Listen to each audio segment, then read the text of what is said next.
So it's not if God speaks, but rather, do we acknowledge Him speaking? Those so easily ignored, small, recurring thoughts might be the very whispers of God being unintentionally dismissed by us. But to acknowledge the voice of God is to first understand the love of God. His love is a lavish offering, like a farmer sowing 1,000 seeds for only a mere few to take root. And in the midst of those kinds of odds that would make any human give up on another, God doesn't cease in loving us extravagantly. God doesn't determine if He will speak to us based on if we will acknowledge Him or not. It's worth it to Him to find just one moment we might acknowledge Him amidst all the other moments He might be ignored. What kind of math is that? Surely isn't our math, but it's His love. God's love is terrible with math, but extravagant in unreasonably large sums of taking care of us against all odds. His love comes underdressed against our strict dress code of logic and reason. His love isn't a transaction. It's an offering. That's not how we treat each other. And so it leaves us with doubt that God would be any different than we are with each other. To leave a whole flock of sheep to go after one, what kind of logic is that? That isn't reasonable. That isn't fair to the other sheep. We wouldn't do that, but God would, and He does.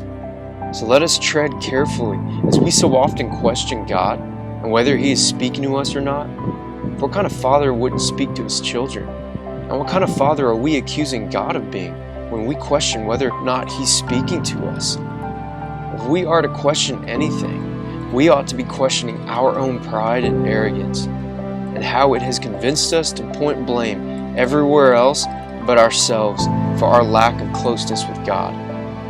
I'm reminded of the promise that God told us that He will draw near to us as we draw near to Him. So let us question our lack of humility, and instead of doing the easy thing and hiding our hearts from Him, doing the hard thing and offering our hearts back to Him. To be honest with Him about how we feel about things, that we would question our devotion, those areas of our life we've overthrown God in a mutinous attempt, that we would be the captain of our choices, that we would let God instead direct where the ship of our life heads.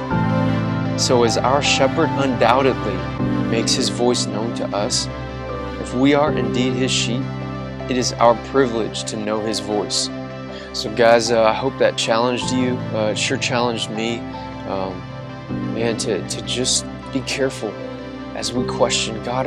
Why didn't you answer me here? Or why didn't you speak to me in this? Or when He is, what kind of father would we accuse Him of being if we accused Him of not answering our prayers? Because He does. When we accuse Him of not speaking loud enough over the other voices, because He does. And rather questioning where our hearts are, the position of our heart, the posture of our heart. And guys, like I always say, make time to get away and get alone with Him, because it's in those alone moments with Him that we will find that intimate closeness with God.